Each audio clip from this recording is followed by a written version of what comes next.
ప్రియమైన దేవుని బిడ్డలారా, మీకు శుభములు వందనములు తెలియజేస్తున్నాను. అనుదిన ధ్యానమునకు స్వాగతం. సమూయేలు మొదటి గ్రంథం 16వ అధ్యాయం ఈ దినం మన ధ్యానాంశంగా ఉన్నది. దేవుడైన యెహోవా ప్రవక్త అయిన సమూయేలుతో అంటున్నాడు, ఇజ్రాయేల్ మీద రాజుగా ఉండకుండా నేను విసర్జించిన సౌలుని గురించి నీవెంతకాలము దుఃఖింతువు? నీ కొమ్మును తైలముతో నింపుము. బెత్లెహేమీయుడైన యెషయా నేను పంపుచున్నాను. అతని కుమారులలో ఒకరిని నేను రాజుగా నియమించుదును. దేవుని పట్ల సౌలుకున్నటువంటి అవిధేయతను బట్టి దేవుడు సౌలును రాజరికం నుంచి తొలగించాడు. తన హృదయానుసారుడైన ఒకరిని ఎంచుకున్నాడు. నువ్వు వెళ్ళి అతన్ని అభిషేకించాలని సమూయేలుతో చెబుతున్నప్పుడు నాకు చాలా ఆశ్చర్యం అనిపించింది ఈ మాట వింటే. అంటే సౌలు యొక్క గుణగణాలు ఎలాగున్నాయో మనకు అర్థమవుతుంది. సమూయేలు అంటాడు, నేను ఎలా వెళ్ళగలను? సౌలుకి ఈ సంగతి తెలిస్తే నన్ను చంపేస్తాడు. అంటే రాజ్యం కొరకు, సింహాసనం కొరకు ఏ స్థాయికి సౌలు తెగిస్తాడో సమూయేలు మాటలు మనకు అర్థమవుతున్నాయి.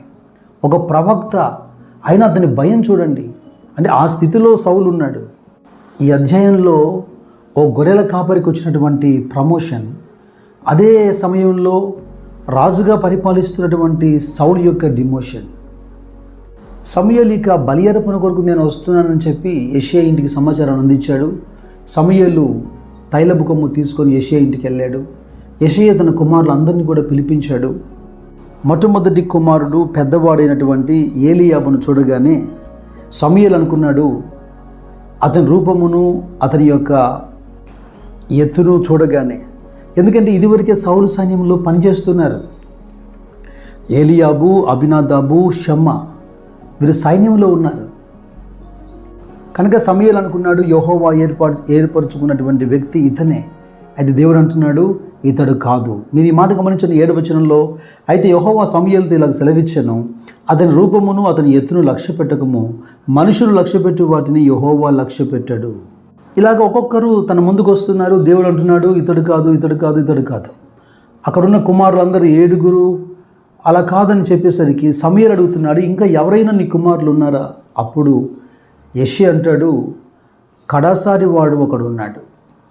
ఒక ప్రవక్త ఇంటికి బలి అర్పణ కొరకు వచ్చినప్పుడు అంటే ఎంత నెగ్లెక్టెడ్ చూడండి. ఈ దావీదు చిన్నవాడు, అన్నదమ్ములు కానీ తండ్రి కానీ అతన్ని ఇంటికి పిలిపించలేదు. మొదట కడసారి వాడు ఒకడు ఉన్నాడు, వాడు గొర్రెల కాపరిగా ఉన్నాడు.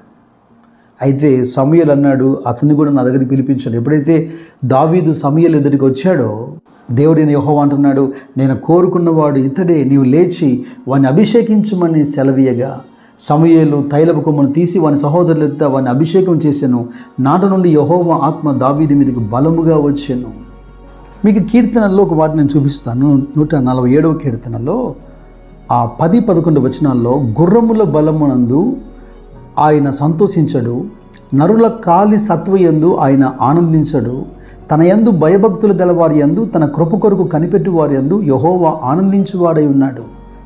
మీ ఆలోచనలు నా ఆలోచనలు, మీ మార్గములు నా మార్గములు వ్యత్యాసమైనవి. మీరు చూస్తున్నటువంటి దృష్టి వేరు, నా దృష్టి వేరు. ఆనాడే కాదు, ఈ రోజైనా మనుషులు పైరూపాన్ని లక్ష్య పెడుతున్నారు. అయితే దేవుడు హృదయాంతరంగాన్ని పరిశీలన చేసేవాడు, దాని యందు లక్ష్యం ఉంచేవాడు. అయితే యెషయా ఇంత ఎత్తుగా బలంగా ఇదివరకే సైన్యంలో పనిచేస్తున్నటువంటి వారిని కాక ఓ గొర్రెల కాపరిని, చిన్నవాడిని దేవుడు ఎందుకని ఎంచుకున్నాడు? ఇక నేను ఒక మాట చెప్తాను, రెడీనెస్ ఇన్ హార్ట్, అంతరంగంలో ఉన్నటువంటి ఒక సిద్ధపాటు. పౌలు సంఘంతో మాట్లాడుతున్నప్పుడు కొరింథీయులతో 10వ అధ్యాయంలో ఒక మాట అంటాడు, మీరు సంగతులను పైనే చూస్తున్నారు, పైనే ఆలోచిస్తున్నారు.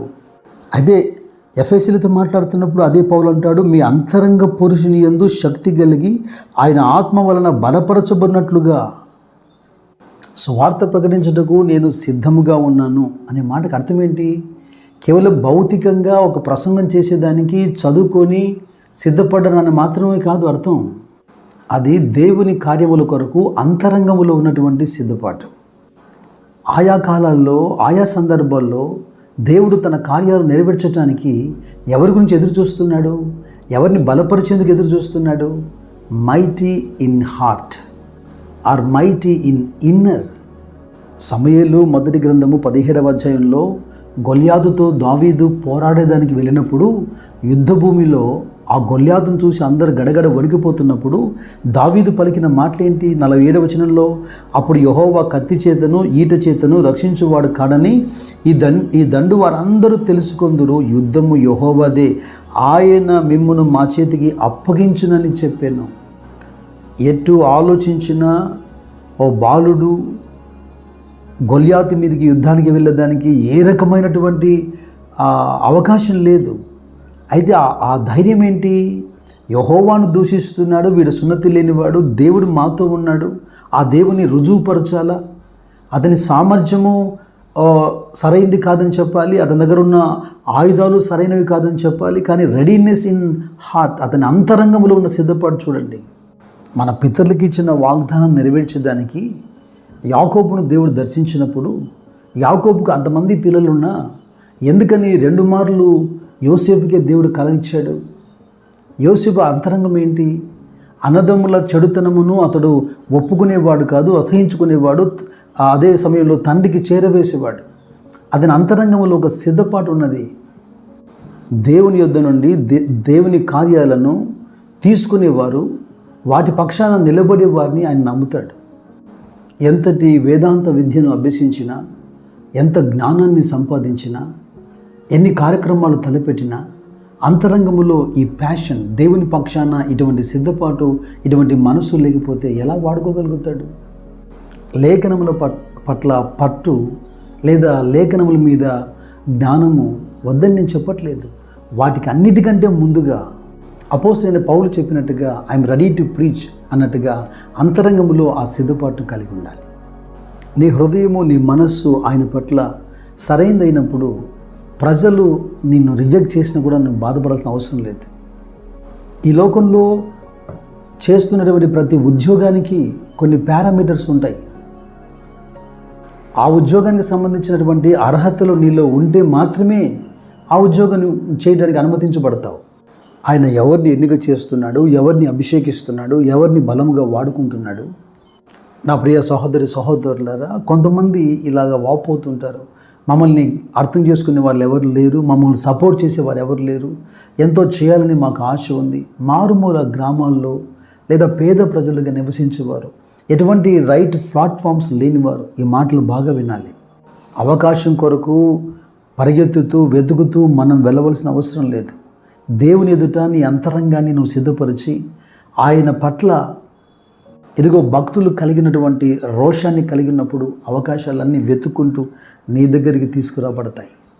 బబులోను దేశానికి బందీలుగా తీసుకొని పోబడినటువంటి యవనస్తులు అనేకులు ఉండగా ఎందుకు దేవుని మనసు దానియేలు మీదకి వెళ్ళింది? దానియేలు యొక్క అంతరంగపు సిద్ధపాటు ఏంటి?